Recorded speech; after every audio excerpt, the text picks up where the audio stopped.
So yeah, I just had to like be really honest with myself and like finally like paused my all of my like my Splice subscription and like my music making subscription stuff to like, because I was like, I can't dedicate like my time and my money to this right now because it's not going to make me what I need, like what I need from life right now. I want to build a career. And he jokingly said at that point, he was like, I can bet you within like 3 months of you just focusing on acting solely, you're going to book something huge. And I can't tell you what it is, but I did. So. Excellent. He You knew. can email us at 3geekspodcast@gmail.com when you can tell us, because I would love to know. Yeah. No, you'll be hearing about it. I'll be reaching out to you guys being like, I'm going to be my own.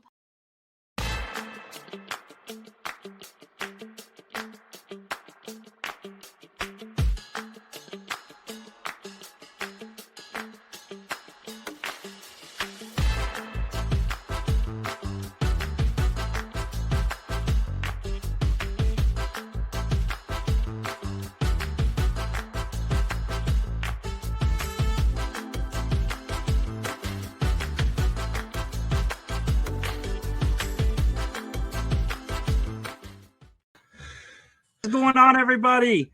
How you guys doing today? What's up? I just made a TikTok dance to our opening theme that's going to get banned tomorrow. It's going to get banned tomorrow, so it's fine. It'll be the last thing to trend. Still jump into it, though. Yeah. The last thing to trend on TikTok. Max from Ohio. Max from Ohio doing his TikTok dance. Turns into a robot. What's up, Daniel? What's up, Corey? Speaking of Corey will be joining us on the 1st for the charity that we're going to be doing. Guys, if you want to donate now, the GoFundMe is in the link down below, so definitely take the time to do that. But we're going to be doing a 10-hour marathon.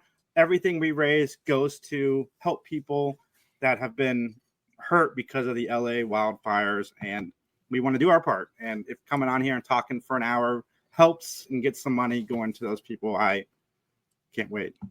Mm-hmm.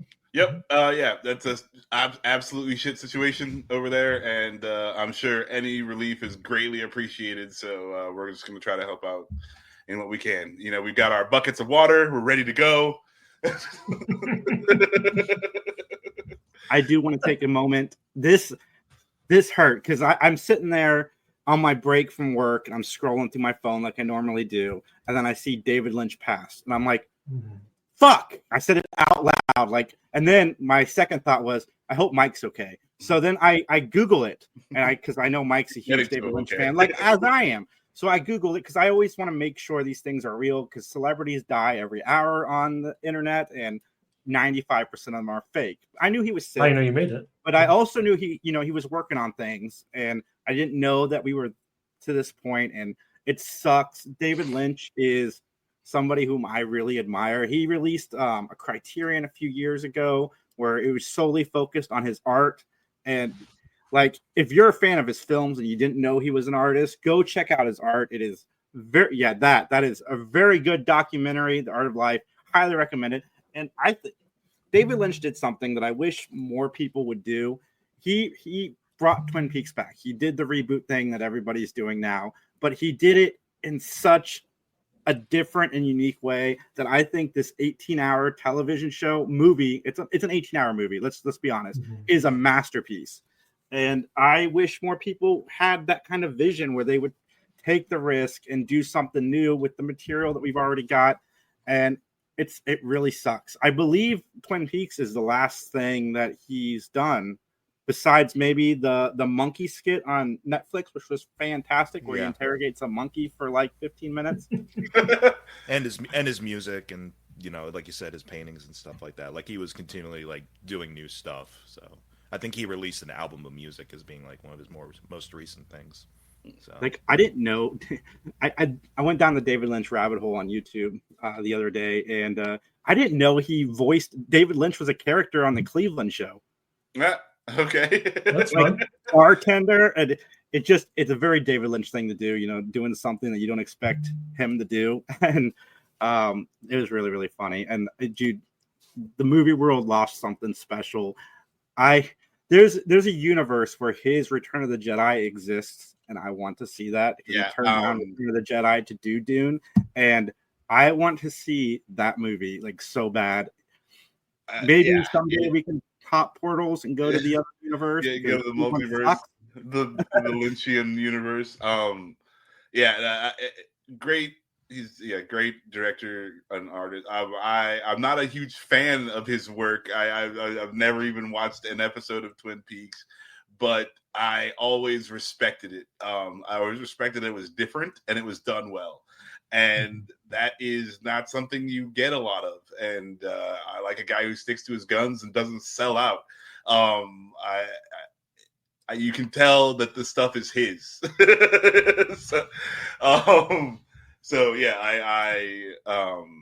While I did not enjoy a lot of his art, I respected the hell out of it. And this sucks. Daniel says he's never seen anything by David Lynch. He would like to watch Twin Peaks, though. Twin Peaks, the original run of Twin Peaks and Elephant Man, I think, are the most universally digestible. Like, I think they're the easiest way into his world. So Elephant Man is my favorite movie of his. I think it is brilliant. And I highly recommend it, Daniel. Check out Elephant Man and then dive into Twin Peaks. But watching Twin Peaks, know that once you hit season 3, you're going to get a much more Lynchian experience because it's no longer David Lynch and a network putting this show together. It's David Lynch putting this show together. And it is just, this man. This one hurts. It really, really hurts. It sucks. He was 77, I believe. Still a young man that could have had a longer career, but I only want to live to be 75, and life's important. Half of the crap that he's done. So 78 was how old he was. Yeah, Xbox achievement point for me. Mike, you got some thoughts? I know you threw some up on YouTube. Guys, go check out youtube.com/MikeBigGTV. Yeah, everything I needed to say was in my video. I'm crushed.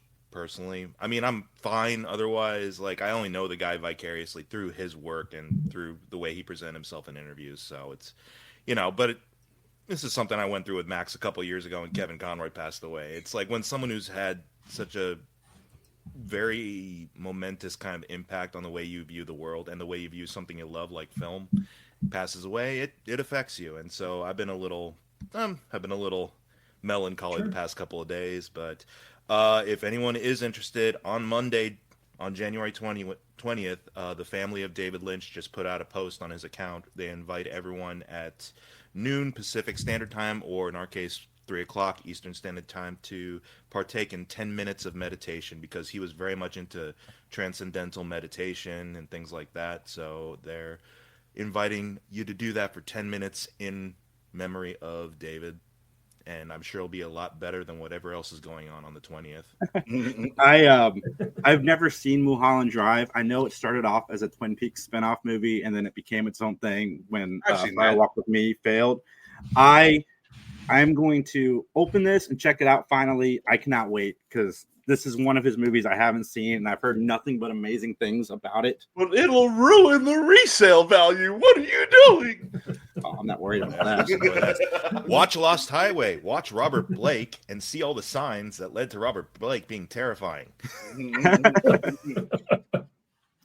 But yeah, guys, go celebrate David Lynch on Monday, because nothing else is happening. Anyway, guys, what else is everybody watching? I'm watching Chaos on Netflix with Jeff Goldblum, and it's got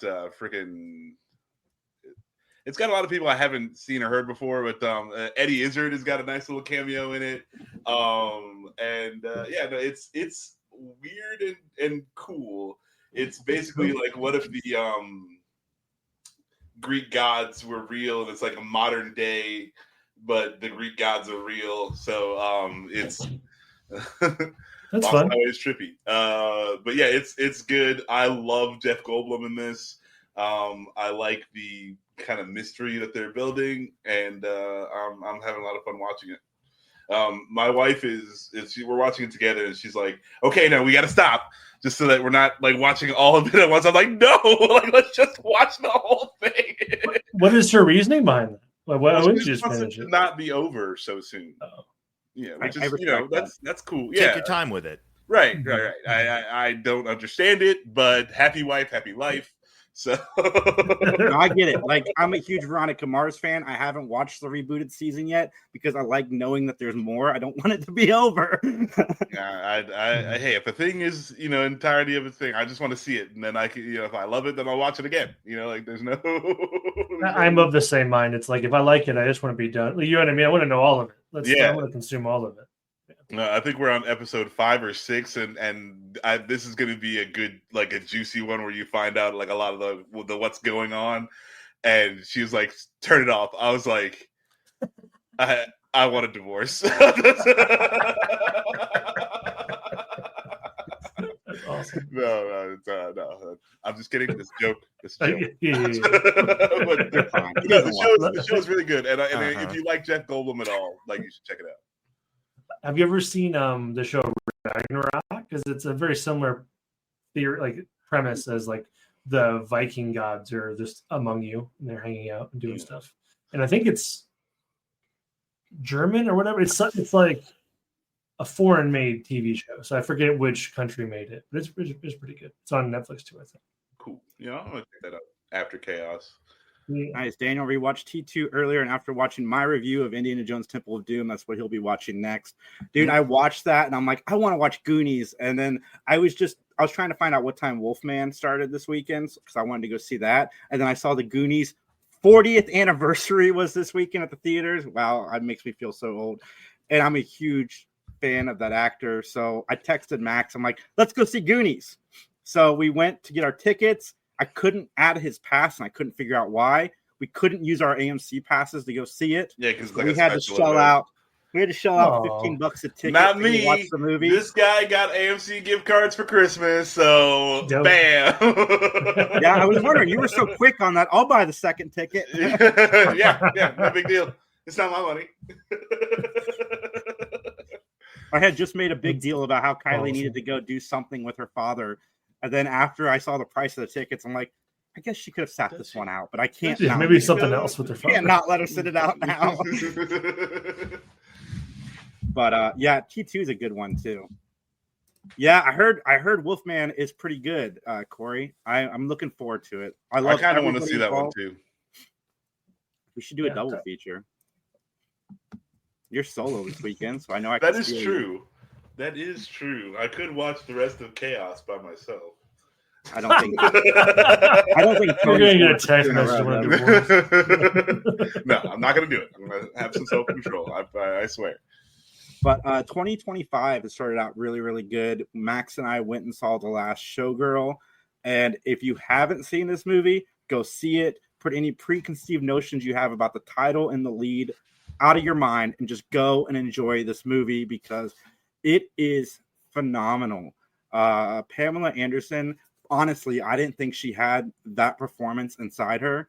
And she is riveting. Billy Lord is freaking great in this movie. Dave Bautista shows what happens when you put work in to what you're doing because he started off in Guardians where, they played to his strengths. He started off in the WWF or WWE.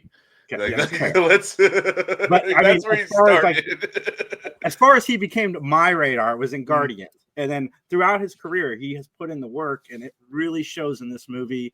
I was blown away, and Jamie Lee Curtis is also amazing in this movie.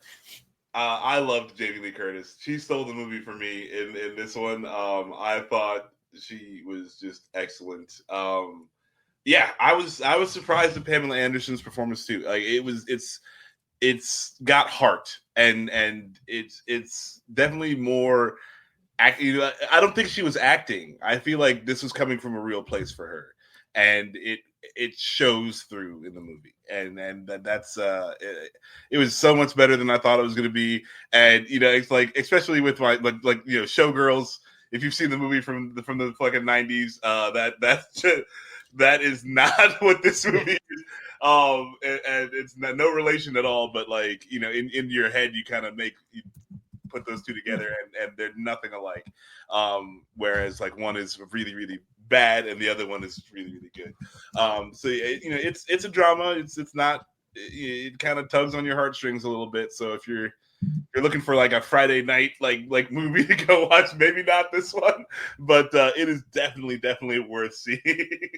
Yeah, this is a minor spoiler alert, but it's one of my favorite scenes in the movie where, you know, she's dealing with the show that she has worked on for 40 plus years ending, and she's like, what am I going to do next? Like, where is there for me to work? And she's having a conversation with Batista, who is like the sound guy, the light guy for her show. She's like, you get to keep working because your job is behind a control panel. Like, nothing changes for you. Like, you're going off to this next thing. They don't want me at this next thing. I've aged out of like anything I can do that's anything like this. And it's so powerful. And I highly recommend everybody go check it out. She is going to be nominated for all the awards, and I hope she wins. I haven't seen all the movies yet. I'm going to watch them all, but so far she is my front runner. She is so good. Yeah, I mean, she deserves something for this one, for sure. It is just a really good film. It's got that, it's got that things ending vibe, and you know, it's just people who, you know, she's just been doing this for so long. You look at her relationships, you look at this and that and what's going on, and you see like, you know, okay, it was a showgirl, you know, it's a Vegas show that she's doing, but she devoted her life to it. Mm-hmm. And yeah, like you get a lot of that. It's really, really good. I was definitely surprised in how good it was. What are we? We're that's that's 4.5 out of 5. Is that a Coppola who's directing it? Gia Coppola? I think so. Right? Yeah. So. Yeah, out of 5, I'm gonna give it like a 3-ish to 4. It's not something like, again, it's a drama. It's not like it's not like high entertainment, like you know, it's not like action and stuff going on. So I don't know that I would ever need to watch this movie again. But you know, that shouldn't take anything away from anyone watching it the first time. Like, it's really, really good. Well, Mike, tell us about the wonderful movie you watched this week that I woke up to. This is one before Mike left his review. I saw it on the Golden Globes, and I don't know anything about it other than the clips I saw. I knew that Selena Gomez, whom I really, really like, is in it. I know Zoe Saldana, whom I really, really like, is in it. And that's all I really knew about this project. So, Mike, tell us how much you loved it. Well, before I get to that one, I did watch a movie that I did like. Like, I watched a bunch of stuff to try and take my mind off of David Lynch passing. So I watched Vengeance Most Foul, the new Wallace and Gromit that's on Netflix. Oh, that's fun. It's the return of Feathers McGraw, the jewel thief penguin. Yes. Who's my favorite probably one of my favorite villains of all time. So I'd recommend that. I'd recommend Vengeance Most Foul. It's feature length, and I felt like, you know what, I do kind of miss the half-hour format that Wallace and Gromit used to really embrace really well, but it kind of works okay fine. And I could just watch a whole movie of Feathers McGraw in prison/zoo, Shawshank Redemption style. But, yeah, the other movie I watched was Amelia Perez, so, yeah. Anyway, Feathers McGraw. So it was like, okay, I'm feeling a little better with Wallace and Gromit, Amelia Perez. And here's the whole deal. This movie, I'm not gonna try to spoil too much here. This movie speaks to an experience that I can't necessarily speak to 100%. I don't have any familiarity or knowledge, of course, because I'm not a trans individual. This movie is about a character who is trans, and thankfully is portrayed by a trans actor, which is great. That's awesome. And frankly, Carla does amazing work. Carla Sofia Gaison, I believe, does amazing work in the movie, and I'd say is the second best performance next to Zoe. You mentioned Selena. She has one good scene of all the acting and then kind of does nothing else for the rest of the movie. So it's a dark comedy crime musical, I guess would be the way to describe it. This movie has no reason to be a musical. Like, Joker 2 has more reason to be a musical than this movie. And I didn't much care for Joker 2. And also just the issues with it. I don't know. There's quite a few issues because there could be an interesting story here if for a couple of factors. One, if the music wasn't so kind of abrupt and jarring, the musical sequences weren't so abrupt and jarring and clashing with the darker tone that the movie is trying to go for. Two, if this was probably made by actual people from Mexico, as opposed to a French director who decided not to research the trans experience or Mexico. That's the one north of the United States, right? Mexico. It's because I think near Peru. Yeah, that's the one. It's about it's about different themes. It's about being trans. It's about the drug cartels, which again weren't researched for this movie. So it falls really tone deaf when you try to make some ballad out of all the missing people that the cartels have vanished. And I don't know. Like I said, I can't speak to this experience personally, but I just kind of felt like this is absolutely written by a cis person meant to please cis white people so they can feel good about saying, wow, that's a really good movie about a trans person. Yeah, he's doing the good work. He's doing the good work making the white people.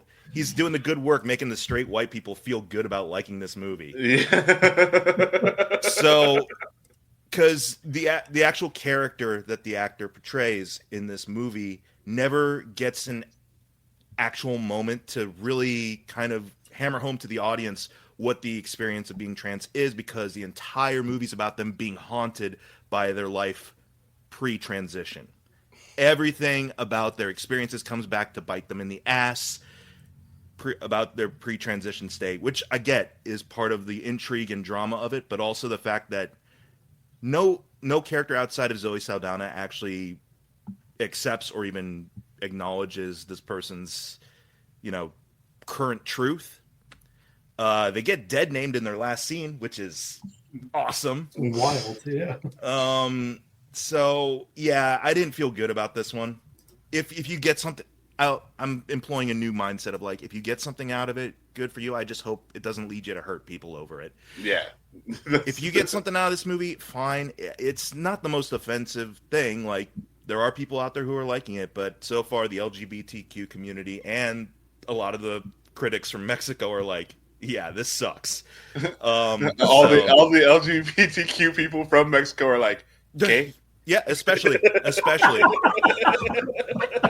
Well, because here's the other thing too.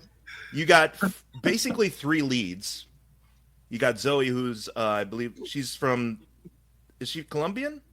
Yeah, I think so. She's Colombian. Right. Selena is Gomez, not fully Mexican. Or no, she's just Spanish, I believe, or raised in Spanish heritage. And then the other actress, Carla, who is also, originally mixed Spanish. The only actual Mexican lead has like two major scenes. So that also feels good. So Zoe Saldana is actually American, but I'm sure she's born in America. Heritage, Dominican yeah. heritage. There we go. Regardless, and it's directed by a French person. So, it was giving me. I said in the chat, it gave me 2004 Crash vibes. As I was thinking about more, it gives me Slumdog Millionaire vibes, because I'm not really a fan of Slumdog Millionaire either, for kind of the same reasons. It's just that weird kind of like, we're going to portray the exoticism of this culture and this way of living and romanticize it. And so that way, when we do terrible things to the characters, you feel really, really sad, you white people out there who will be like, oh, I feel really sad. I must have empathy. Yeah. Good on me for liking this movie about a trans person. Oh my goodness. Glowing review, guys. Yeah. Now, it moved out on my list of watching, but it's not really a priority right now. Like I said, go have fun with it. If you enjoy the music, cool. Yeah. Oh, and that's one of the things I like about Chaos, though. Like, they, like, all the relationships, gay, straight, whatever relationships, are just normal. Like, they're just relationships, and no one is acting weird about anything. Like, it's like, all these people are together. Like, and I'm watching the show, I'm just like, this is cool. This is cool. My last thing about this is, and I'm sorry, because it really kind of bugged me when after the fact too, was that I know none of us are a monolith. Like, us here aren't a monolith for dudes. Yeah. I'm not a monolith for bi people. This actress and her experience isn't a monolith for trans people, but they seem to be just picking all of the stereotypes to kind of hyper focus on with regards to the character, that you're kind of like, I get it, it's part of the story, but when that's all they're really hyper fixating on, is there anything else? Like, they kind of say, like, this person kind of became trans, kind of the equivalent of a born again Christian. You can't touch me for anything I did in the past because I'm a different person now. It's like, no, you're still the same person. Yeah, you made decisions. Yeah. Yeah. So, hey, you know what? It's a shot they missed. It's gonna watch be, Wallace and Gromit. Yeah, let's just watch Wallace and Gromit. Man, I love Wallace and Gromit. I'm glad they had something. That's cool.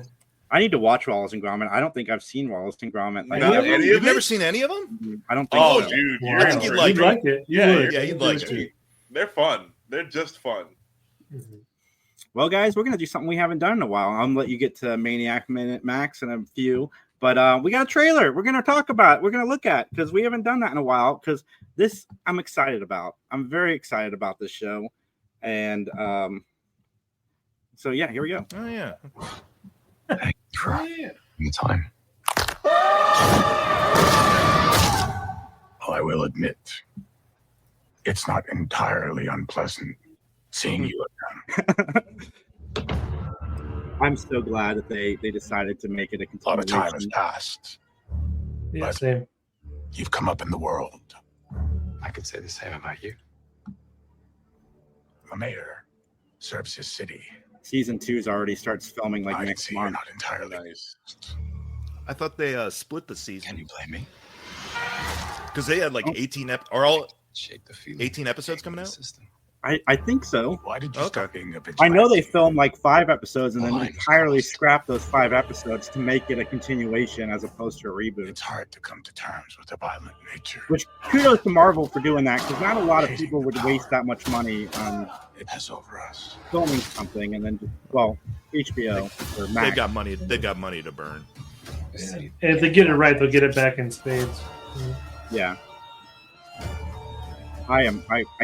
I'm like not even listening to anything you guys say. I'm so wrapped up in this trailer. I'm trying to talk over it so we don't get Yeah. flagged. Oh no, Yeah. absolutely. I'm glad you guys are doing the work because I'm like, Max is right. Am I putting that? Dude, this is next month. Like, I didn't know this was coming out Yeah, next I didn't month. realize this was coming so soon. Yeah, I'm glad the Punisher's back too. Grace. I'm jazzed about that. That's Yeah, and I came to the White realization Tiger. when I saw White Bullseye, Tiger. somebody shared a photo of Bullseye, that I haven't seen season 3 yet. So I'm excited. I got another season of Daredevil that I can watch now that I haven't seen.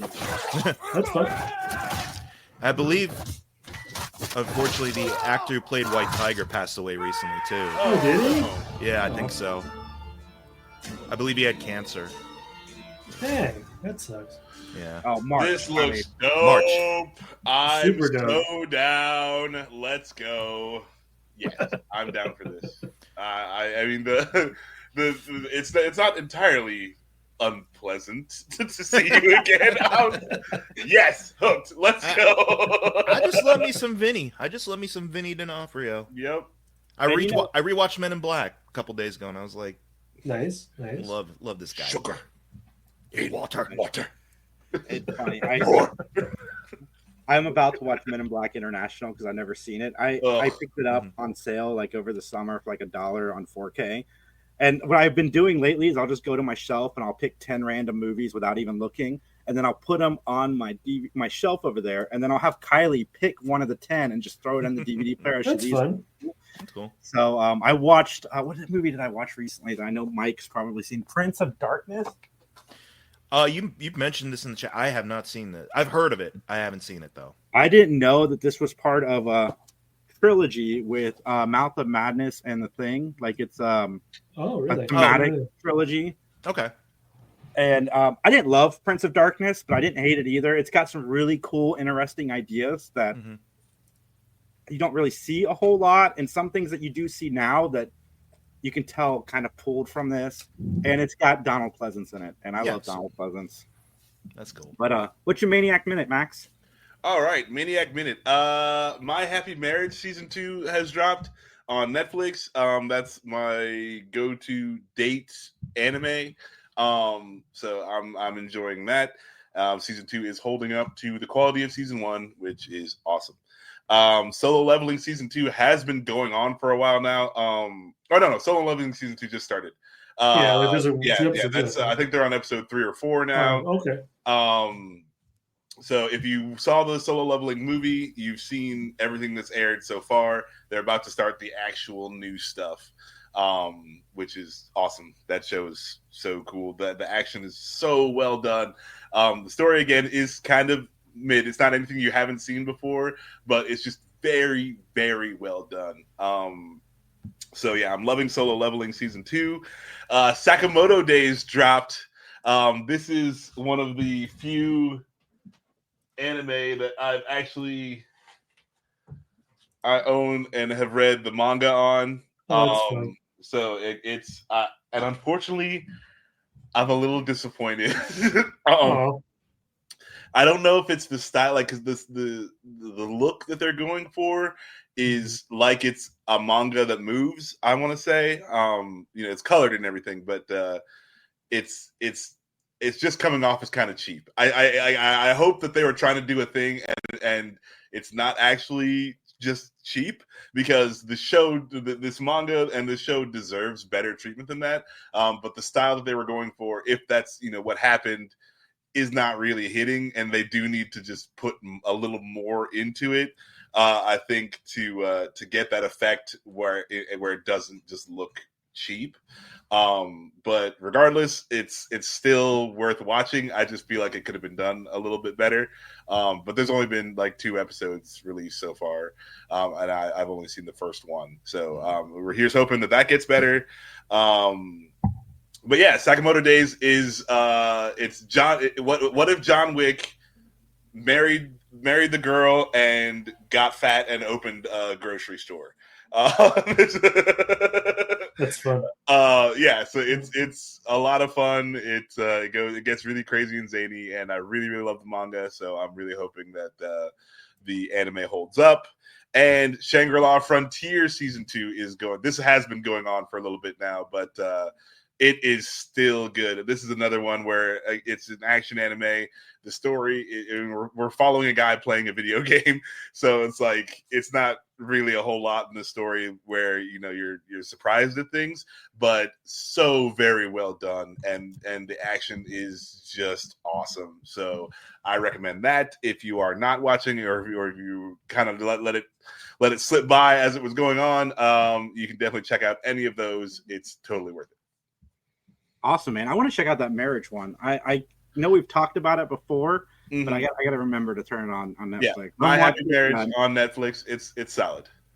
I'm based on Peter's recommendation. I'm watching Nobody Wants This, and I'm really enjoying that show. And as soon as I'm done with that, I'm going to watch the new Cameron Diaz, Jamie Foxx movie tonight. Is it Back in Action? Is that what that's called? I think so. Okay. I was kind of piggybacking off of the animation side of things. Any of you seen any of the Secret Level episodes by any chance? I love them. You've seen all of them? All of them. The Death by Robots or whatever, guys. Yeah. Yes, I watched a couple of those. I haven't seen all of them, but I've watched a few of them. I've watched 3 from the ones I know. Like They're I've fun. seen the D&D one, the Pac-Man one, and the Mega Man one. And I was like, that Pac-Man one hit me kind of hard. That was I was not expecting that. So I was like, I saw the D&D one. I think I didn't know 1 or 2 of them.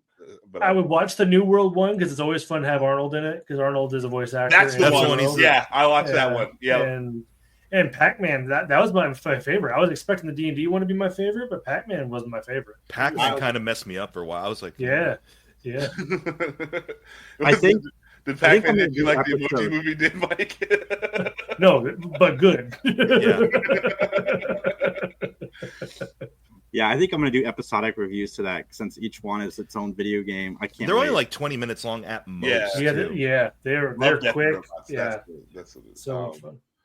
yeah, like that and like I don't know if it's one single studio that does all of those or how it works, but the Love, Death, and Robots guys are good. I am a huge fan of, especially the Captain one. I don't know if you've watched all both the seasons of Love. I think Death, I've and seen all of them, but there's one where it's like a dude on a ship and there's like mutiny and all this stuff and a giant crab monster. It's so dope. It is the best one. All right, Wild Robot. That's good. I really enjoyed that one. That's on Peacock, I think. I need to check it out too. But the extra level or whatever is so solid fun from what I've seen. Yeah.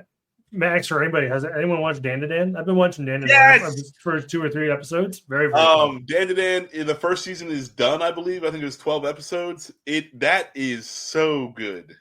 It is. It is a little. So fun. It's a little rapey for me, but like, they don't.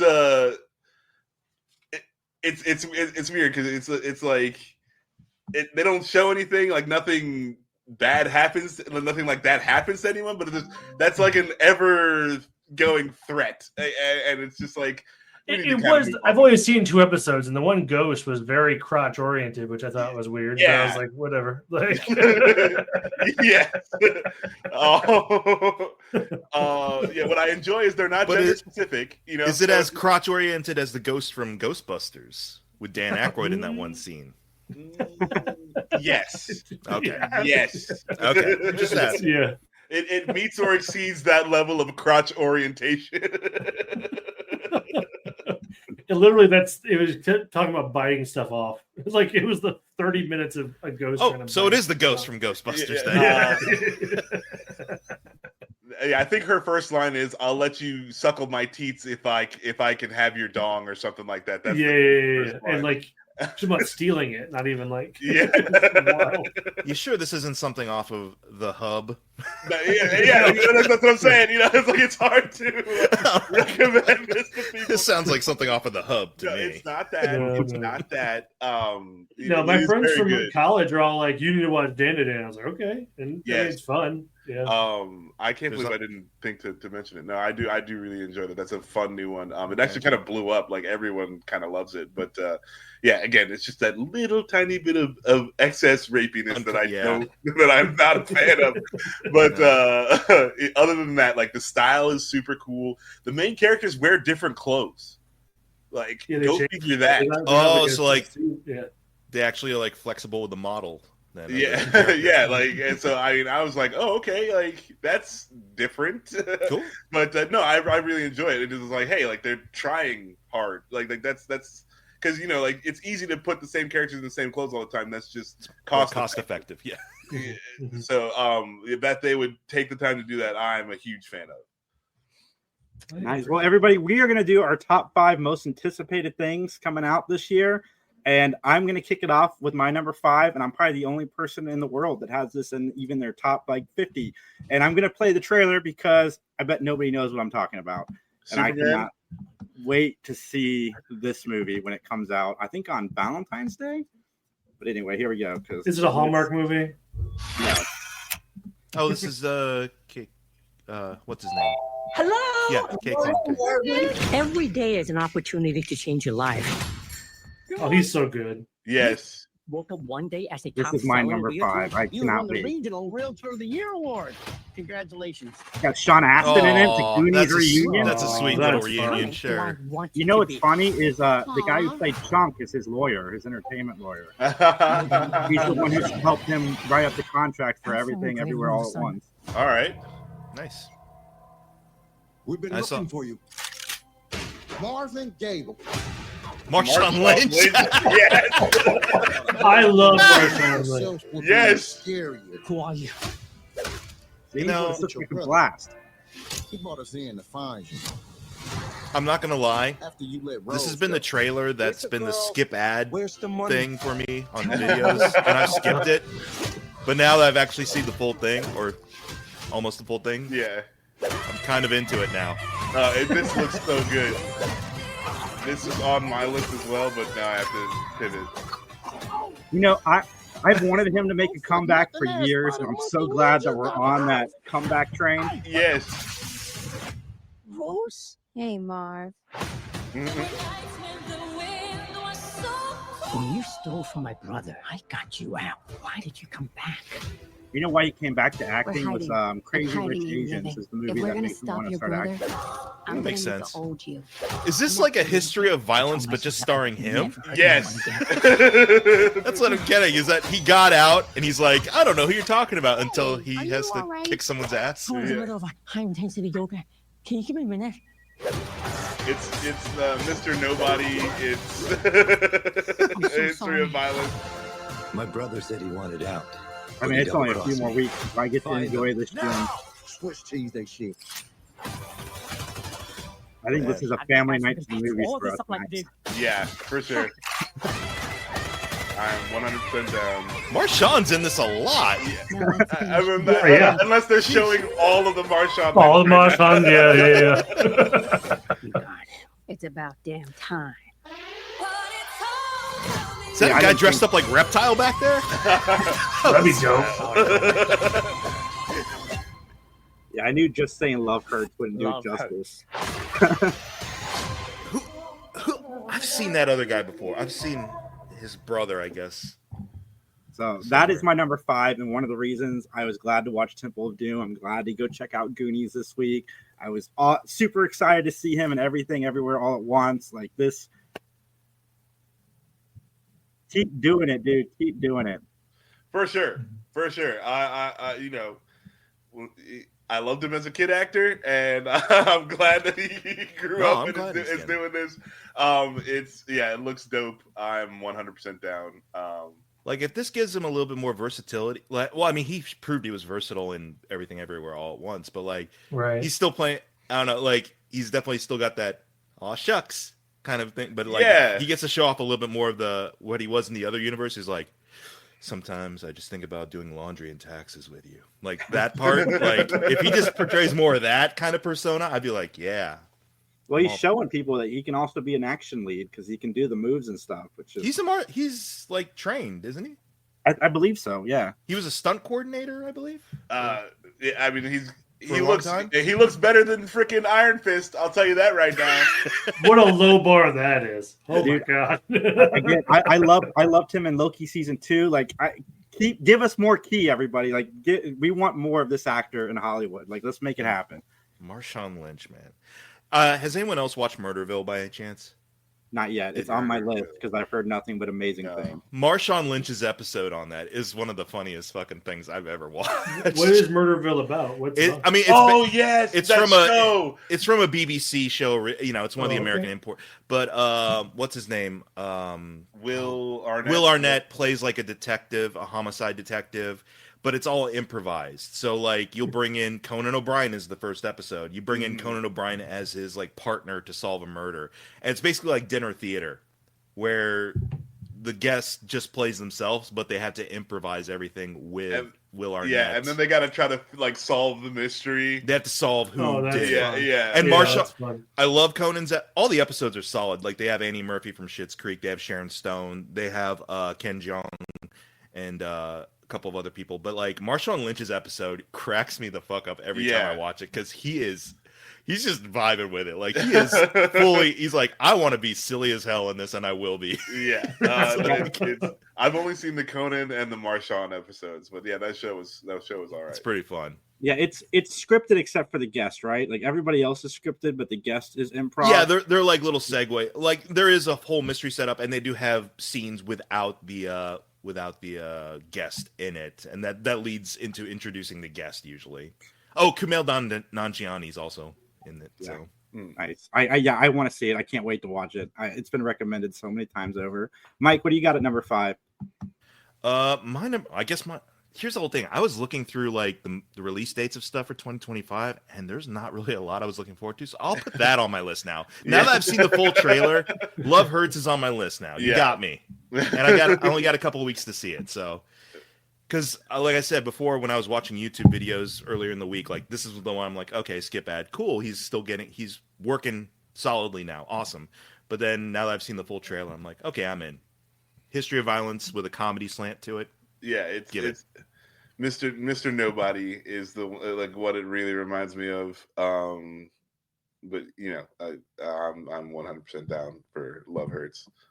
All right, Justin, what do you got at number 5? Mine, similarly, I read online that it could go either way, so folks can correct me if I'm wrong. But I think the House of Dragons is going to be late 2025, if not 2026. That's why I put it 5. If I knew for sure it'd come out in 25, it'd be much higher. But there's a chance it comes out in late this year. Yeah. I mean, or Zaslav's just like tax write-off. Yeah. Which movie again? I'm sorry. Well, I mean, House of Dragons. House of Dragons. Game of Season Thrones 3. Yeah. Okay. They won't though because they have another show coming out for the Game of Yeah, Thrones. I think you're right. But either way, that'd be it. I would like to see the start of a war or like the continuation of it. I think it'd be fun. Nice. Yeah. I need to start that show. Max, you got number 5. Mickey 17 with Batman. Dope. Looks all right. I have renewed faith in Pattinson, and I'm a fan, so I'm excited to see this one. It's got like the Tom Cruise kind of vibes where I just watched him die 40 times, and that was excellent. That I didn't need to really watch much movie after that, but this one looks cool. and I don't like I don't have that weird like, oh, I really kind of just want to watch Robert Pattinson die 40 times in a row. It looks humorous. It looks humorous though. So it's humorous and it has something to say about it. Like, I think the whole thing about it was funny to watch Tom Cruise die over and over again, but I think we were meant to take that sincerely. I mean, there's a humor element to it, but then after a while, you're kind of like, oh, this is like the serious dramatic heft of the movie. Okay. But hey, I'm the guy who stops the Grinch after he wins. Like after he gets all the stuff, I cut the movie off. That's the end of the movie. So after Tom Cruise like dies for the last time, like that's when you just stop watching.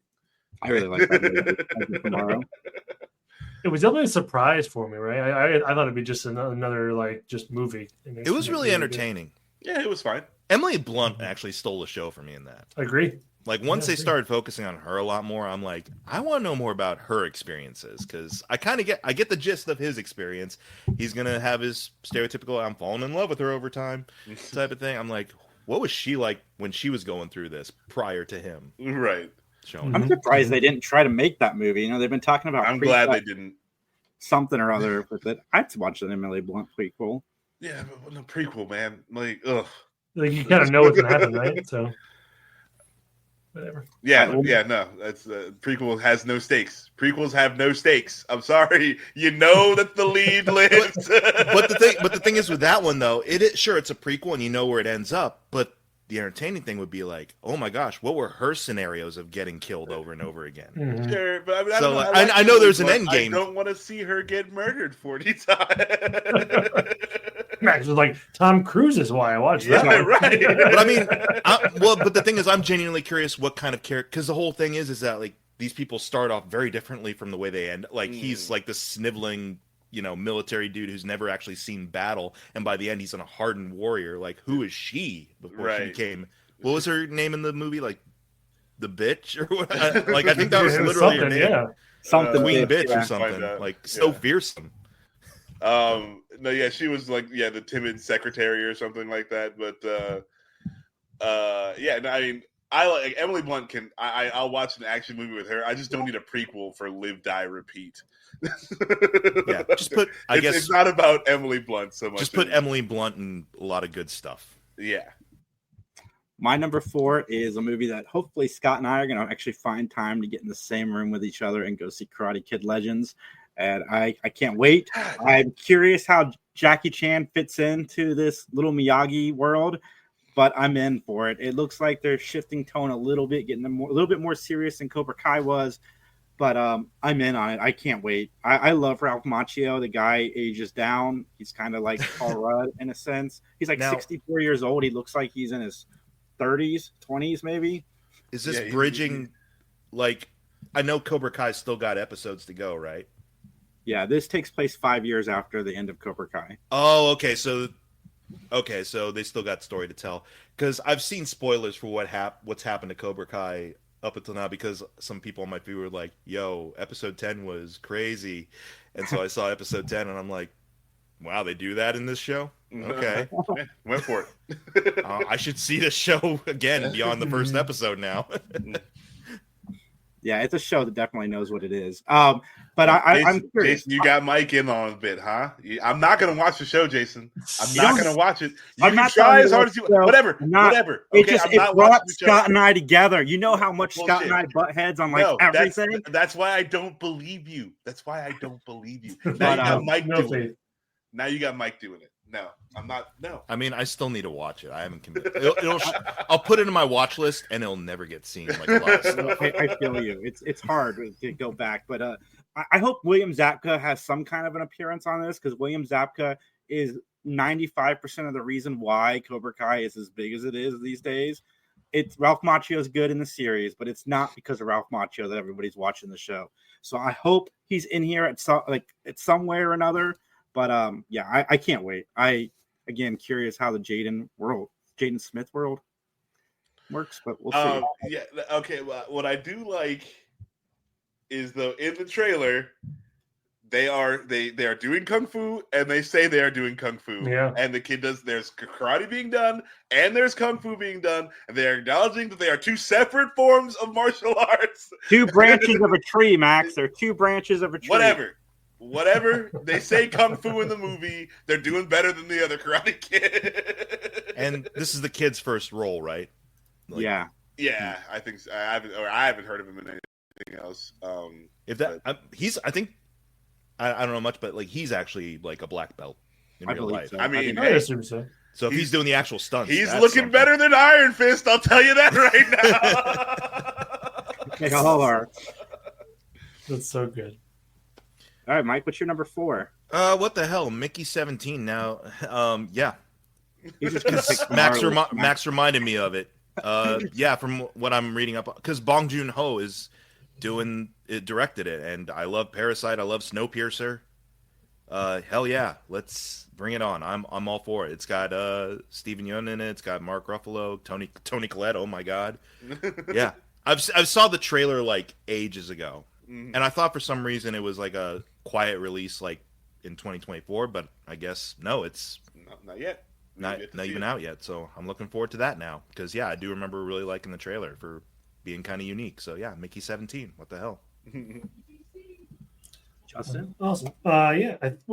We kind of already talked about it, but I am very excited for it. Solo Leveling was one of my favorite shows in 2024, and the season 2, and Max and I going to that movie really got me ready for season 2 to kick off in 2025. I didn't want to have it too high on my list because we already talked about it a little bit, but yeah, that's my 4. Solo Leveling, go see and it. Yeah, again, I got the first 2 episodes are out, and you know, as a movie they're dope, and as 2 episodes they're dope. So that's funny. Is it on me? Yep. Yes, sir. F1 with Brad Pitt. Ooh, I was eyeballing that too. Yeah. Look, done by the same dude who did Top Gun 2. So he knows a thing or two about like dynamic filming with fast moving objects. But I'm down for this. I am a big fan of actual F1 racing, and I am a big fan of this movie. I can't wait to see it. I hope, I hope it's just a good driving movie. I'm hoping for like a modern Days of Thunder. Days of Thunder is so good. Nice. I may need to Google that later because I don't think I've heard of it. Yeah, it's just called F1. Brad Pitt. Nice. Well, my number 3 is a tie because I couldn't pick between the 2. The first, it's Welcome to Derry and The Last of Us. It is one of my favorite stories, and this show brings back Bill Skarsgård as Pennywise. Also got James Remar in it and Madeline Stowe. I am very curious what this show is going to be. It's a prequel. It goes back, I think, 120 years, and they have it planned for three seasons, I think. I'm curious. This one's more curious than like excited, but it's still anticipated. And then The Last of Us season 2 gave us one of the best love stories on television and one of the best just stories in general. And like we were talking about earlier, like there was a couple on screen, same-sex couple, but it was just a couple. Like you just watched a couple on screen. Mm-hmm. It was fantastic. Very, very, very well done. And I could not put The Last of Us on this list. I can't wait. I cannot wait for the show. I'm excited to live text Kathleen about it. And I'm just like that episode 4. That episode 4 was so good. Mm-hmm. And all the episodes that came after that were not as good. And like not that they're bad, but it's hard to catch that light. Just killed like it's such a weird thing that they did so good. They killed the rest of the series for me because I just don't care. I curious, just don't Max, care. Yeah. Have you played the game? No. Okay, so it wasn't because after that, I feel like the rest of the first season, because I have finally seen the rest of the first season, it feels like it very much does follow the structure of the first game, and so there's really, if you played it, there's really not that many surprises for you. Perhaps, certainly a lot more in-depth explorations of characters, but that episode was actually they took a little side thing that was in the background of the game originally and fleshed it out and made it really in depth. Is it just because nothing really achieved that level of in depth? Nothing. Okay, these two characters who I had spent no time with, who we did not know who they were or what the fuck was going on. They invented two characters and in 43 minutes made you fall in love with these characters and break your heart. Mm-hmm. And then what do you do after that? I was like, these guys are gone and they're the only guys I care about anymore. And that's it ruined the whole show for me. It was so good, it makes the rest of the show bad, even though the show is very good. I don't want to make it sound like I'm saying the show is bad, but episode 4 was so good, and yeah, I don't even care anymore about the last. I don't even care. Nothing will top that moment. No, I still liked the rest of the season very, very, very much. I did too. I don't want to make it sound like I'm poo-pooing it. It's very, very good, but not as good as episode 4. Okay, I'm sorry. No. I just don't want to. Episode 4 and episode 4 is a standalone. It is very much just a standalone episode in the middle of this story that takes place in this universe. And like Mike said, it's from what I've heard. I haven't played the game. I don't know anything about the game, but I guess it's a very small part. And the fact that Caitlin Dever is joining the cast of season 2, this woman outside of her show with Tim Allen, the stuff she has done on television has been phenomenal. I don't know if anybody's seen the show Unbelievable, where she plays a rape victim, but since she's so timid and scared, the police think she's lying, so she retracts because she doesn't want to deal with it. And it is really good, and she's a really good actress. I can't say enough good things about her. Booksmart's a great movie, and the fact that she's in this show now too, I'm stoked. I cannot wait to check this out. Catherine O'Hara too is going to be dope. I'm going to need to hear episode 1 is on par with episode 4 to even care. Get back into it. Yeah. I cannot say enough good things about. They should have released episode 4 as something else. As they could have taken that thing to Cannes as a short film or something. It's just so good. They should have not had that in the season or had it at the very fucking end. Would be all right to indulge me with a little bit more about Amelia Perez here, because here's what that episode does really well. You already mentioned, Jason. I think they just display them as people in that moment and who they are. It's certainly, being gay is part of their world at that time, but it's not made the all-encompassing thing. They're just a couple, and there's certainly trauma that's going on in that episode, but it's trauma not related to their orientation, not related to them, being in a relationship. It's trauma related to the fact that the world around them just sucks in general, and it's about how these two people deal with it. That would have made Amelia Perez a lot more interesting. It's speaking to the experience of a trans person in the moment, being their truthful self, and not having the quote-unquote trauma of their life pre-operation, pre-transition kind of holding dominion over who they are as a person. Like, no, That's it's just this. That's one of the things I liked one about the Saved by the Bell reboot with Josie Tota, who played one of the characters on the show. She was just a character on the show. Like, there was no focus on if she was trans. I mean, they did throw a few things in there about her transition, but it was very subtle and in the background. But for the most part, she was just a character on a show. Same thing with like Laverne Cox and a bunch of stuff. She's just a character in the movie. Yeah. Like, there's no that. It's something that's happening more now, where because it used to be big, where it was a big deal to be this, it was a big deal to be that, and all the shows like Will and Grace and so forth. We're slowly starting to see that transition where we're realizing, it's just people just doing what they do, and it's fine. Yeah. And The Last of Us did it the best so far that I've seen. And to not perpetually make those people look like victims of their circumstances because of that. Which is yes. Like, another reason I'm excited about Caitlin Dever joining the show, because she plays the girlfriend to the lead. And I've already seen how well they handle love stories. And I can't wait season 2. Like, we get another love story essentially. So I'm pretty stoked. And then Welcome to Derry. I'm going to watch it. I can't wait unless Max cancels it, which is possible. Max, why would you do that? I was about to say, Max, what's up? He hates clowns. That's why. I hate clowns. I hate scary movies. I hate clowns because of this scary movie. So I am glad that they brought Bill Skarsgård back, because there was talks of them recasting. I'm glad they didn't recast, because he does a good Pennywise. He's not Tim Curry, but he's still really, really but good. Who is? Yeah, who is? Like, that's a hard Billy. That's some big shoes. All right, Mike, who's your number 3? Honestly, I'm going to do a tie as well. It's going to be between Mission Impossible, whatever they're calling it now, the part 2 of that Dead Reckoning thing, Final or Reckoning. 28 years. Yeah, Final Reckoning. Thank you. And 28 years later, because I love 28 days later. Yeah. I haven't seen a lot of 28 weeks. I've seen like about 50% of the movie, but it's not as good as 28 days, in my opinion. Not by a long shot. But what I've been hearing about 28 years has got me interested.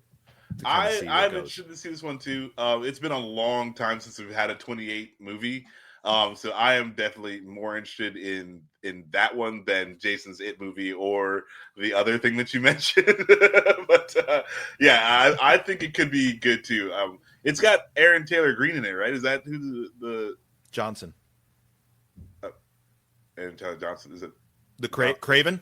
Yes, Craven. Yeah, Aaron Taylor Johnson. Why did I say Green? I like that guy a lot. It's I loved him in Kick-Ass. He was okay as Quicksilver. I've heard he's good in Nosferatu. I still need to see that. I need to see That's that really fun. I got no hate for the kid. I don't know if he's kid. He's like 5 years younger than us. That guy. I'm an old man now. Like I'm over 40. I'm so ancient that I can call everyone that kid. But 85-year-old man, that kid. But I got my eye on this one too. I agree. I think this deserves to be on the list. And I just want to see whatever stunt Tom Cruise does in this. I mean, I know he's alive, but I want to see the stunt that looks like it will kill him. Yeah, he strapped himself to the side of one of Elon Musk's rockets in this one. Oh no! Hope it wasn't the most recent one. Could you imagine? He challenged himself for a movie. He's trying out that cyber coffin. Yeah, I'm late to the Mission Impossible whole ride, but I especially liked Dead Reckoning. I think it was the last one, and Tim would commend you on being late to the party on that, because Tim But, ain't a fan of them. Final Reckoning, I cannot wait to check out. I'm actually new to Tom Cruise in general. I've been a fan of everything of his I've seen lately. That one podcast that I always talk about, they just did Eyes Wide Shut, and just hearing like the behind the scenes stuff and how like Scientology sent somebody to be on set to babysit Tom Cruise while he was filming that movie. And then Coppola's daughter left the production because she decided to become a Scientologist, and they made her cut ties with her father. That's Like crazy. it is wild, and it had nothing It's to do with wild. Tom Cruise. There's no connection between her joining and Tom Cruise being in Scientology. There's some connection. I was like, They come were on. in that movie together, and then she went the to be a most prominent- Scientologist. She the was most prominent member of that organization outside of the actual CEO. well, of she it. was Yeah. she was Sure, doing the multiple. soundtrack. There's no like they can't find any ties. Like that he was the one that pulled her over. Like Right. somebody else like recruited her. But, They're believe me, we're not going to turn into a true crime podcast all of a sudden. But, like, yeah, it's funny you mentioned Eyes Wide Shut. I'm glad you observed that too, because yeah, that is like the turning point. Because Nicole Kidman wasn't too hot on everything, and that's when she was like, "I'm out," because they wanted her to disassociate from her dad, who's a psychiatrist, and that whole organization is not cool on psychiatry in general and things and medicine in general or whatever. So yeah, that movie is like a significant like flip point where it was like she's out, Tom Cruise more in than ever. you know what's wild about that is so like 2 years later, Tom Cruise fires his PR person who was his PR person since he began, and that's when Crazy Cruise started to come out because he no longer had this person saying, "Don't say that, don't say that." Don't say that. I think his PR person is like a member of his family who's It in was the his church. sister. Yeah, And then so he it's got like smart and fired his sister and hired a real PR firm again. But yeah, it's wild. Anyway, we don't need to talk about Eyes Wide Shut. I do need to watch the movie. I've never seen it. we're gonna get letters now. I'm just saying that's how it goes. If they catch wind of this, like they'll start calling you at like 12 a.m. in the morning, being like, "What's up?" What is up, Three man? Geeks Like it's Jay, 12 reach o'clock. Are out you to okay? Like, do you need me to call somebody for you? Justin, what's your 3? My 3. I think that's where we're at. Yeah, we are. 3. It was gonna be the zombie movie that Mike just mentioned, but that's okay. I'll do Paddington 3. I like all the Paddingtons. I have enjoyed all the Paddingtons, and I'm on the excited fence for about it because Sally Hawkins isn't in it oh, that's important as the mom. Yeah. But I yeah, loved the first 2. I really love the first 2. So yeah, I need to see them. I've not seen them yet. I want to see You'll them. like with them, like- Charming Bell. so They are- good. Like I don't know Rotten Tomatoes aren't like the most well respected reviews anymore, but like those both 2 are like 98%, like both sides of the house in terms of art reviewers and watchers of like casual watchers. So I would encourage you to watch them. Paddington 2 especially, just because they go all out on that. Yeah, they're sweet. But well, speaking of, like, I'm trying to remember because it's been a while since I've seen the first one. Like, Nicole Kidman plays a villain. Yeah, in that's that one. yeah, she's the villain of the first movie. So Yeah. yeah, it's like watch them, Jay. It's fun. They're Yeah, good fun. you'll like them. You'll have a charming time. I just watched Sonic 2. I had not seen that yet. Because Sonic 3 is going to be sponsoring us very, very soon. It's super exciting. All right, Max, what's your number 3? Could I do the ad read for that one? Because I do a great Sonic voice. Yeah. Novocaine. Novocaine is my number 3. It is starring Jack Quaid and Amber Mid Thunder. That's her really name. Oh That's a dope name. You're right. I was like, okay. Oh, is that what's her name from Prey? Yes. Yeah. Yeah. I heard about this. It's yeah. got Jacob Batalon. Ned from Spider-Man. Ned from Spider-Man for sure. Ray Nicholson and it's this is the same sort of John Wickian kind of like hyper action movie. It doesn't look like it has a lot going on as far as plot, but like the guy can't feel pain. Yeah, that's like a superpower. Yeah, but it's like he's still hurting himself. He just can't feel it.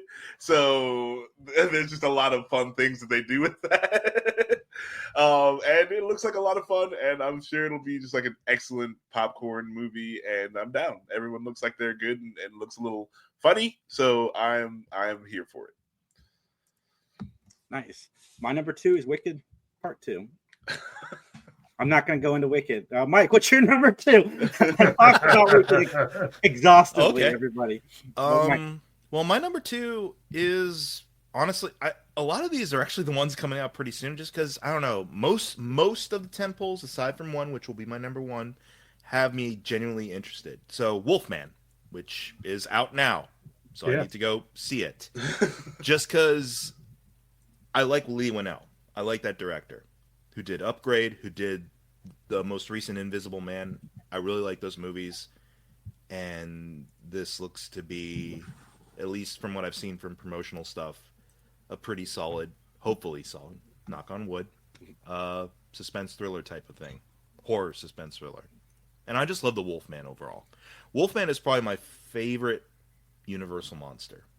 Dracula coming up second, just because Dracula can get really, I don't know, very romantic and be like, everyone wants to do Dracula. No one wants to do the Wolfman.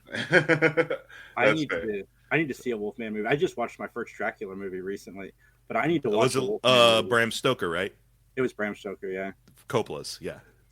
I want to see Wolfman 2. I love the lead actress in that movie.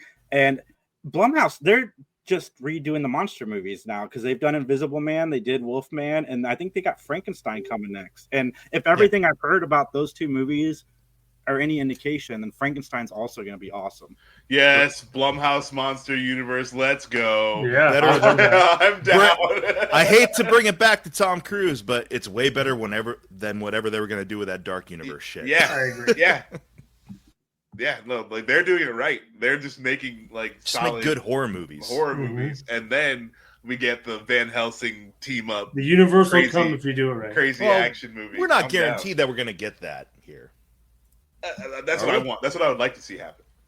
But they did that. It's called Van Helsing. No. But I'm just saying, Van Helsing will be the bad guy. It'll be a team up movie of all the monsters versus Van Helsing, but it'll be like a big Marvel action movie with all these. Dope.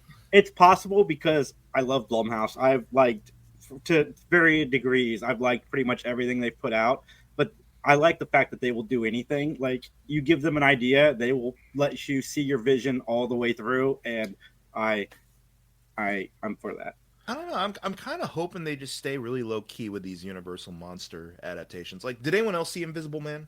The 2021? I have not yet. It's been a minute since I've seen it. I have seen it, but it's been a minute. I'm pretty sure I did see it. Who? The Elizabeth chick from Moss. Yes, Mad yes, Men, I saw that one. Yeah, because what they did is it's very.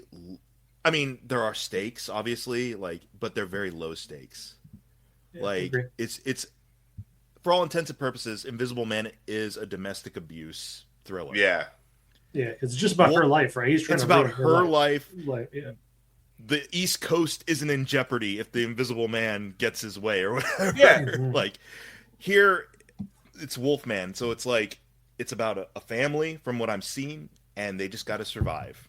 The father turns. I think it's the father turns, and they got to survive. That's all I know about it, but it seems really low stakes.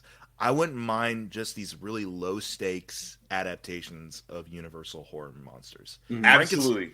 Frankenstein, it can be grandiose in certain points, but it's just about a dude with a corpse trying to find himself too, right? Dude playing around in his basement. We don't need. It doesn't need to go to the Mummy levels of oh my god, Asia's gone because you let the mummy out of the casket. I don't want that either. I'm using words that are making what I'm picturing in my head. I get what you're saying. Yeah. Okay. Yeah, because it's I would love to see them do Van Helsing as the Thanos, where he starts hunting the at the end of one movie, it's like a very small part in any of the movies, but he's there's this crazy fucking dude who hunts down all these monsters, and it's you're not really fans of the monsters, like you said, the Wolfman is a dad who ends up murdering his family. Yeah, you know what I'm saying? You're not really fans of it, but as long as we don't know yet. Good. I don't know yet because I haven't seen it. Right. But the movie is solid. Right? And you went to the movie and it was just a Wolfman movie and that was fucking good. But then, hey, now we've got this other thing where, it's going to be the Wolfman, fucking Frankenstein, and the Mummy team up against Van Helsing. And the stakes don't have to be anything other than each of these parties want to stay alive. Right. I'm down for it. What makes me laugh about that is that they kind of try to sort of do that in The Mummy with Tom Cruise with Russell Crowe. He's like the Nick Fury, but he's Mr. Hyde. Right. Yeah. They were trying so many things. Oh, they're very poorly. We're setting up this world of gods and monsters, and we're S.H.I.E.L.D., but we're not S.H.I.E.L.D., so we can't say that. We're Barrier. Frankenstein's one of my favorites, so I hope that they do a good job. I need to watch the one where Robert De Niro plays the monster. I have not watched that one yet.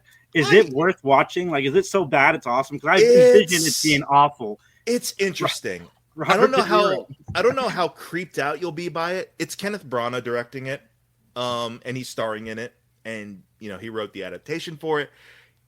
Everyone's on their A game, I feel. I don't know how creeped out you'll be by it. It's interesting though, because everyone's in it. Like Kenneth's in it, Helena Bonham Carter's in it, De Niro as the creature's in it, Mozart from Amadeus is in it, Tom Hulce, and Parenthood, and so like John Cleese is in it for a little bit, and then he dies. Spoilers, but no, it's interesting. It's a good. Well, because it was released as a 2-pack with Coppola's Dracula. I kind of get why, because they're trying things in similar stylistic fashion. They could have done this universe thing with Van Helsing with that. They've been trying to do this. I mean, they did it back in the 30s with Abbott and Costello Meet Frankenstein, where everyone was in that movie. The Wolfman. That's what we need. We need updated Abbott and Costello Meet Frankenstein. Like grim and gritty Abbott and Costello.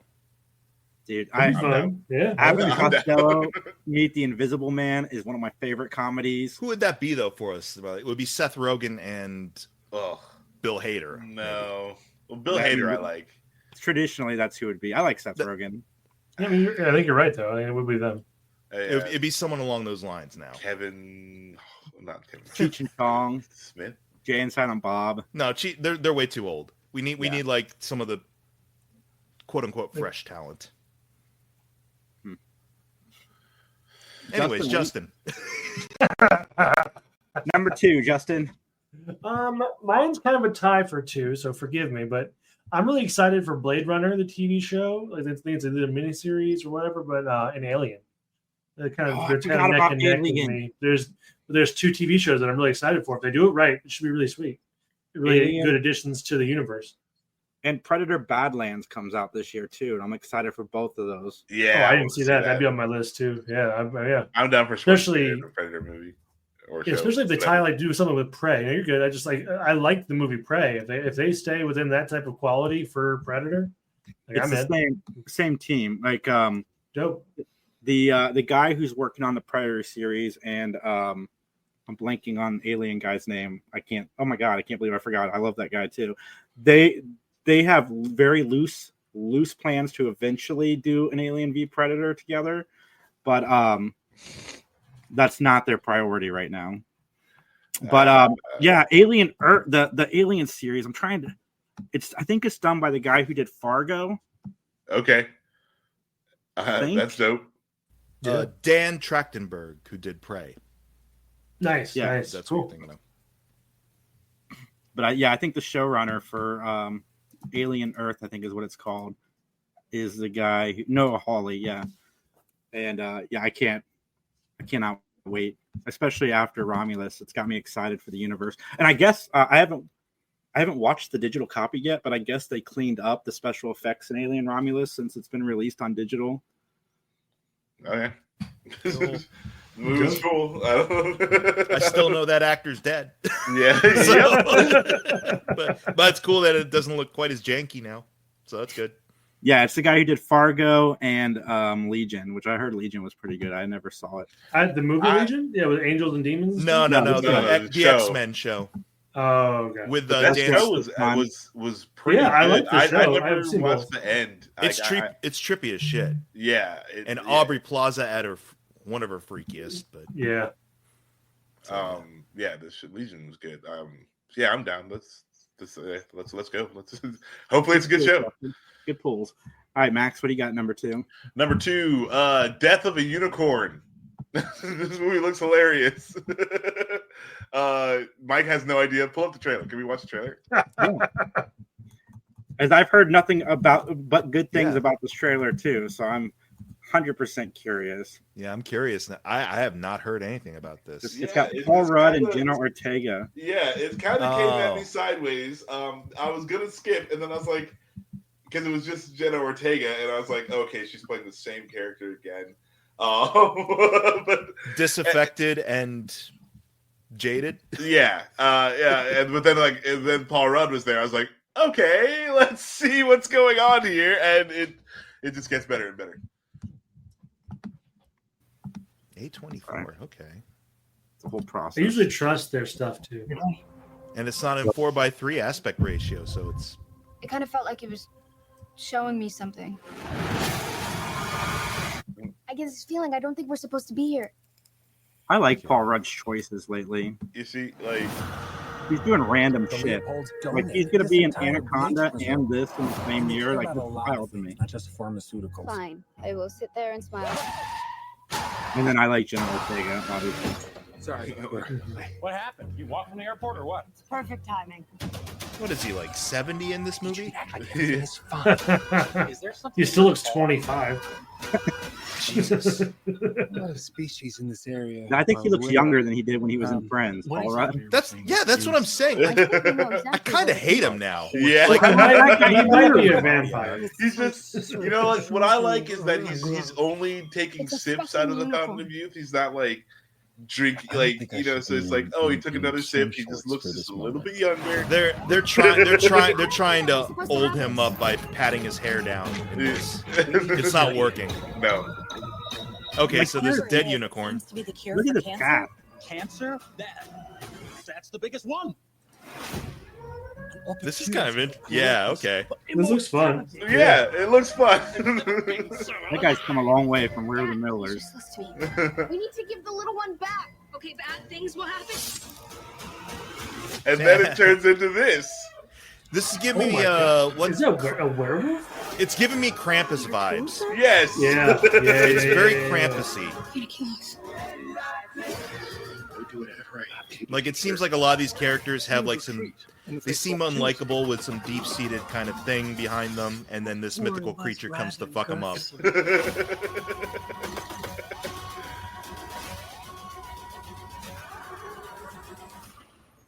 Nice.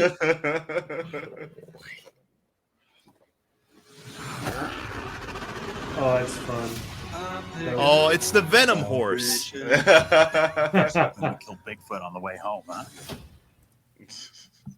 Yeah. Okay. That seems fun. Looks Man. interesting. Pretty dope. Looks interesting. Yeah.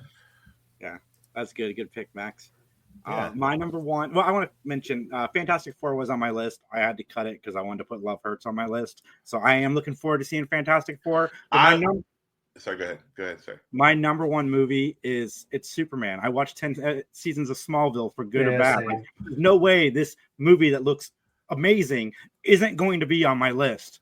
Don't apologize for that, man. Own it like a badge. I own it like a badge now. I've been watching clips of Michael Rosenbaum and Tom Welling's podcast they do. Like they post clips on YouTube, and I love watching like the reactions to the bad episodes. It's fantastic.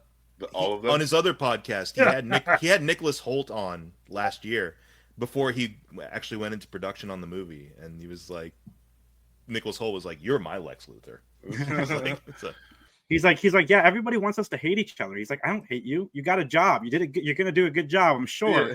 He's like, it sucks they didn't ask me to be Lex Luthor again, but I get it. Right? Yeah, they're going a different way. You're like, why should two actors be mad at each other? Yeah, it's not like the dude came like you were suiting up and the dude came in like, oh, excuse me, Mr. Director, I think I'll be wearing that suit now. You know, it's like I could be completely wrong about the guy, but Michael Rosenbaum seems very down to earth and watching his interviews. He's cool. Very real when he asks people questions and stuff. And but anyway, Superman. I mean, James Gunn's going for it. Guy Gardner has that stupid haircut he has in the comic books. He's played by Nathan Fillion, who y'all know I absolutely adore.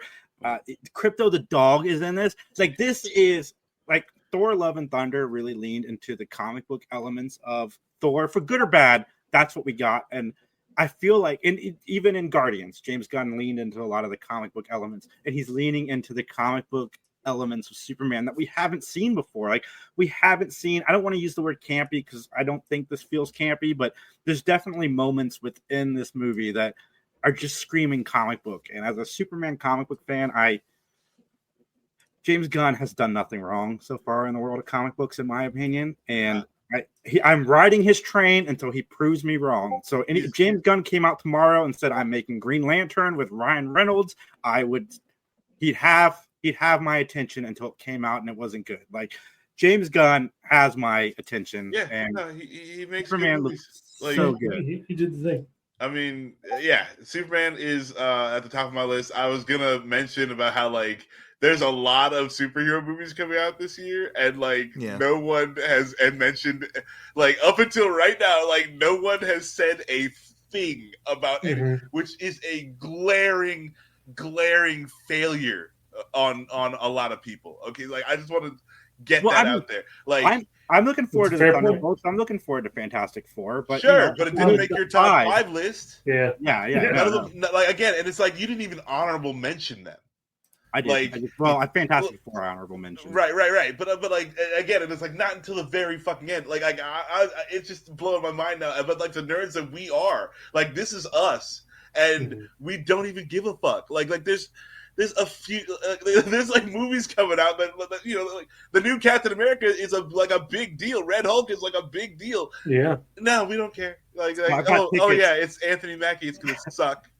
I've already got tickets for it. Now, wait a minute. I think you're projecting a little bit. He just set us up. We all said it. Sure. We all said it. We're all thinking it. The thing is, as soon as you said, like, I was like, he's going to say Anthony Mackie. Yeah, I knew it was this is like, as soon as he says that, I'm like, okay, he's projecting a little bit now. No. The reason we were all thinking it. The reason I singled out Daredevil earlier and then just now honorable mention Fantastic Four is because I know those were made post the new Marvel like mandate.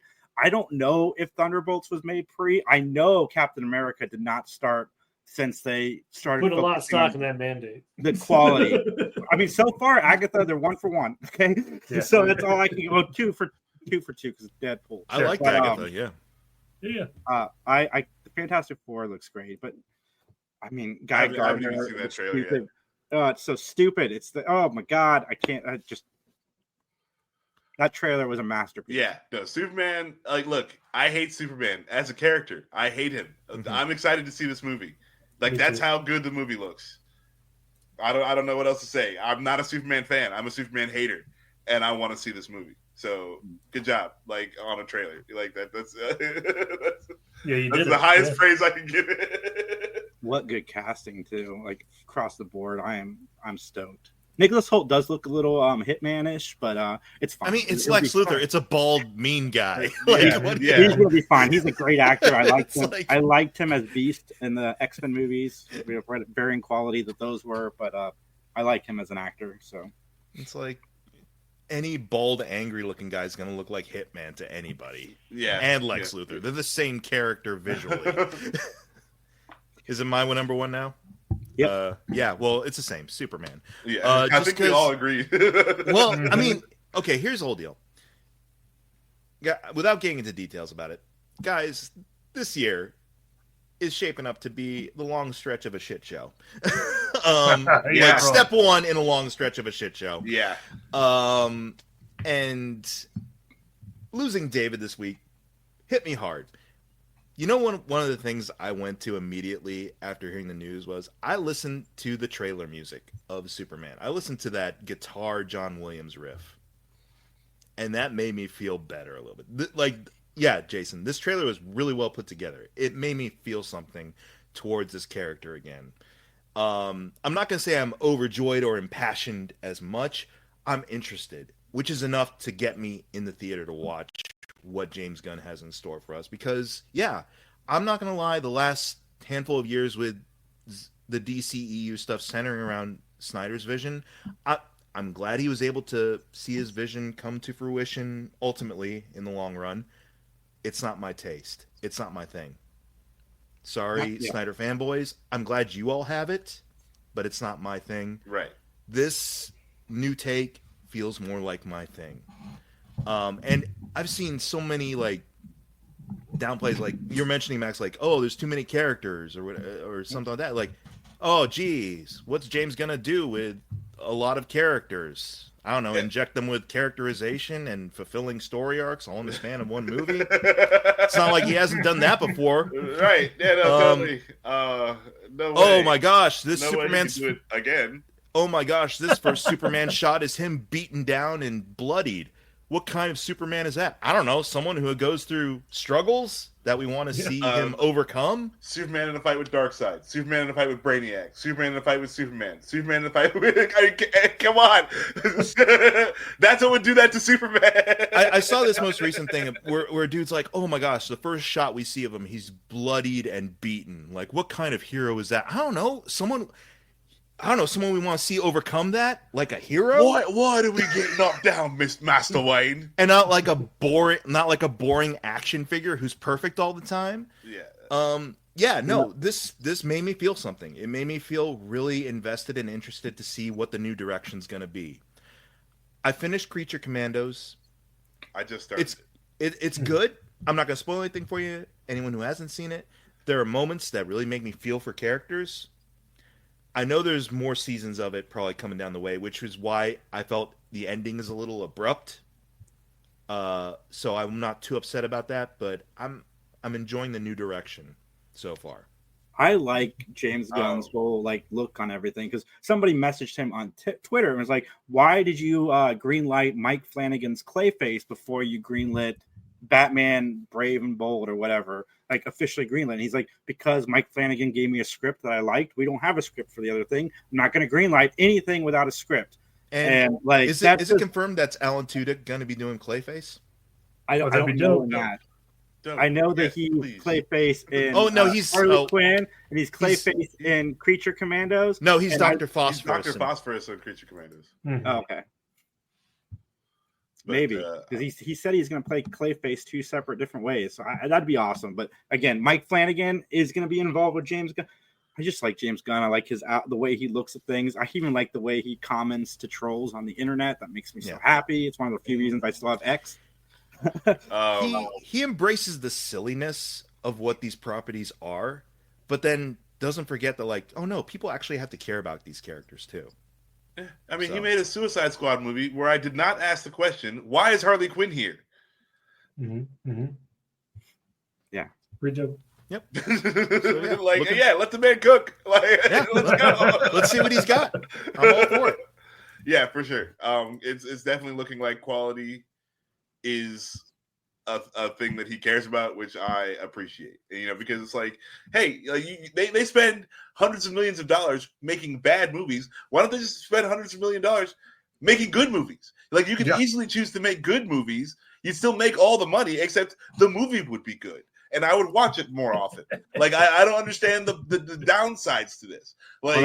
That's not as easy as you think it is to make a good movie. Oh no, but we all know how to make a bad movie. We all know how to make a bad movie, and they keep doing it. So it's a choice. It's a choice.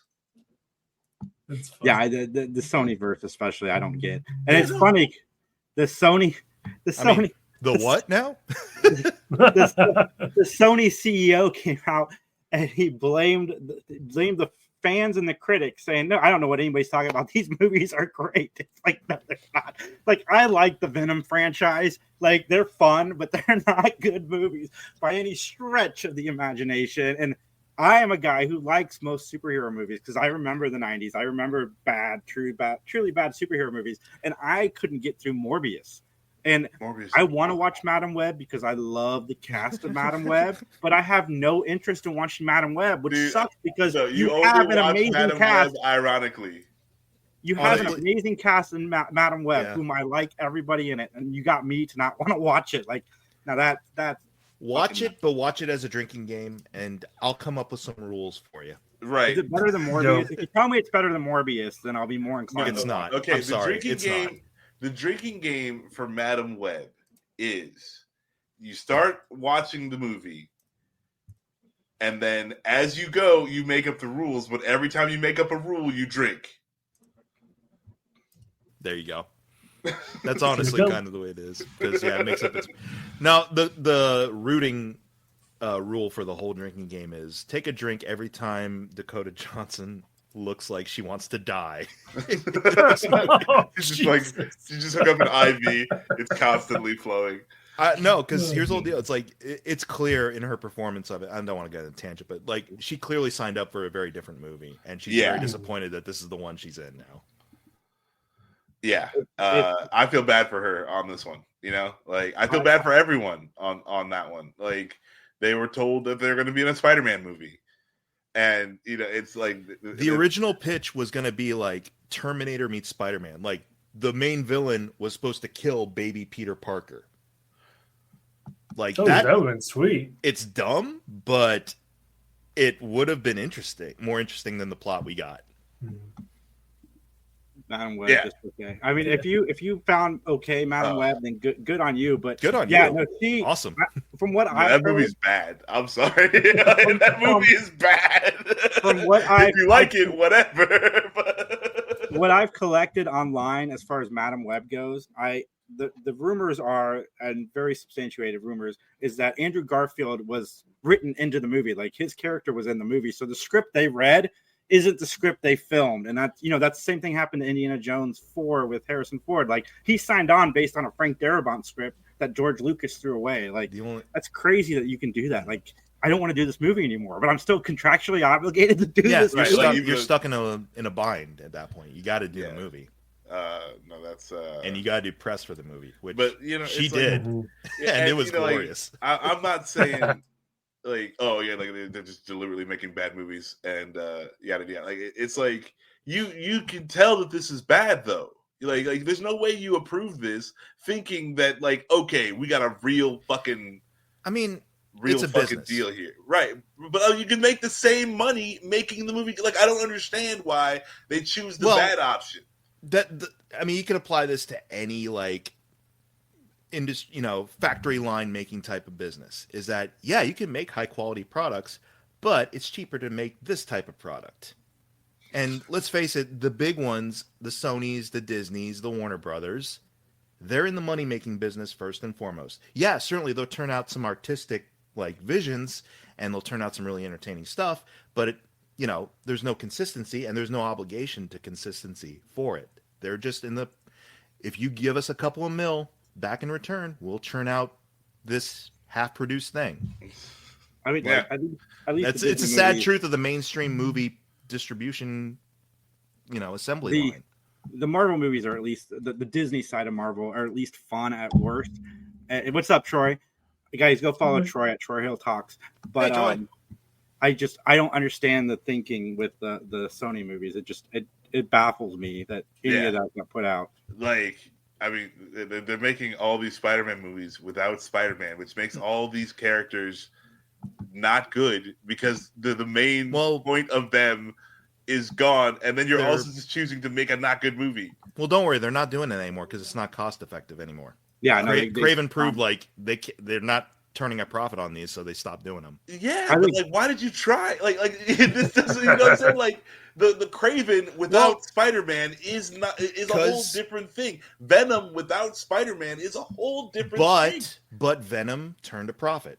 Venom did well. Successful. Venom did do well, but Venom did well because of Tom Hardy and Venom's like interactions. I would have loved to see Tom Hardy as Venom in a Spider-Man movie. I mean, you still might. I agree. You still might. It's the multiverse now. Nothing matters. That's true. That's true too. Anyways, Justin, number one. Long time coming, right? It's all good. I really enjoyed this conversation, but mine had been Superman, but I'll give you a different one. Screamboat. It's the Mickey Mouse horror movie. Oh my god, that looks so awful. I'm curious about. I am mildly excited because the guy who plays Art the Clown is playing the mouse. Mm-hmm. So like that, they got me like this much into that. But I watched The Mousetrap, which is another Mickey Mouse horror film. Mm-hmm. I mean, it's the guy's wearing a Mickey Mouse mask. It's not really Mickey Mouse, but that was awful. I mean, it was fine until the end. The end was just stupid. Fine in the sense of it's a cheap slasher movie, not fine as in it's great art. Yeah, it looks rough. Yeah, I'm not gonna watch that movie. It's gonna be bad. But I appreciate the artistic flex that people are willing to make with Mickey Mouse. For sure. Now that that version's in the public domain, have fun with it. For Go sure. all out. I'm not against any like of the movies being made, like the Winnie the Pooh ones and these Mickey Mouse ones, but like I just got no interest in actually watching them. I'm down for it, but like I'm not gonna watch it. Why do- I respect it. The Poohniverse is what they're calling it, and The Poohniverse. the Peter Pan one just came out, and I heard that one was better than the second Winnie the Pooh movie. And the second Winnie the Pooh movie was a massive up step from the first one. Like they put money into the effects and so forth. And if the new Peter Pan one is better than that, I am genuinely curious to go check it out. And I guess Bambi's also coming out this year. Yeah, I saw that one in the upcoming 2020 Bambi the Reckoning or something. It's that SNL skit with The Rock. They're building up to a huge Oh, yeah. Poohniverse, Max. Like he was saying with the Yeah, Multiverse. yeah. Here we go. I get the first instinct. Once these characters become public domain, I get the first instinct is let's go horror. Let's really like make it twisted and demented. But it's like, I don't know, have a little bit more originality than that, because everyone's going horror instantly with like I saw there's Popeye the Slaughterman or whatever is on 2025. Yeah, or something like that. I'm just like, why go horror instantly? Why not make like, I don't know, a Popeye the Sailor Man indie drama where like I don't know, him and Bluto discover they actually have feelings for each other deeper than him and Olive Oil any day. Like do something like that.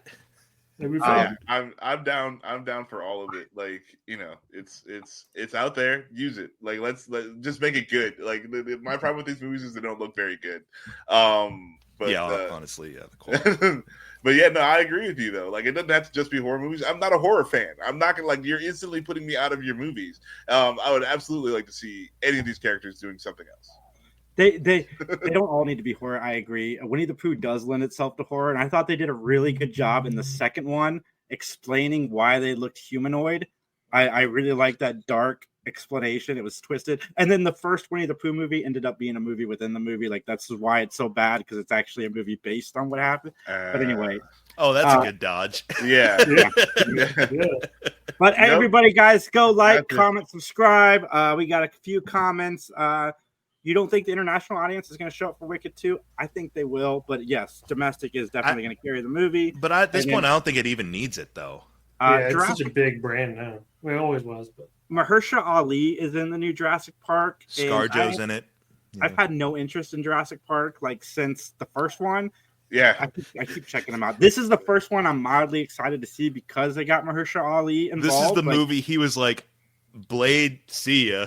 I'm gonna go do Jurassic I'm gonna go Park. do this. You're taking too long. I'm down for it. Mahershala Ali always has my interest. Yeah. Did Blade get canceled formally then? It's indefinitely like they put on hiatus or whatever they say. They pushed a lot of movies. They did announce a Shang-Chi release date finally for 2027. Like they're pausing. They're just trying to stretch it out so that they can focus on.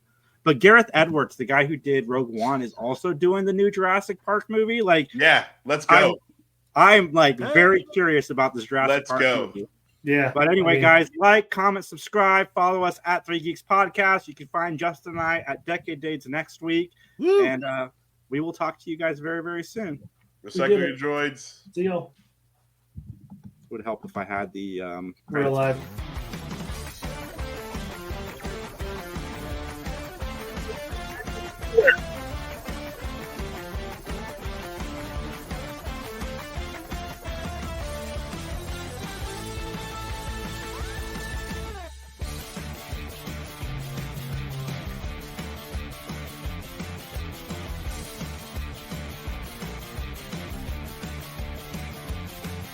Whether you're solving murders during breakfast, cracking cold cases on your commute, or playing amateur detective at bedtime, Amazon Music's got millions of podcast episodes waiting. Just download the Amazon Music app and start listening to your favorite true crime podcasts ad-free, included with Prime.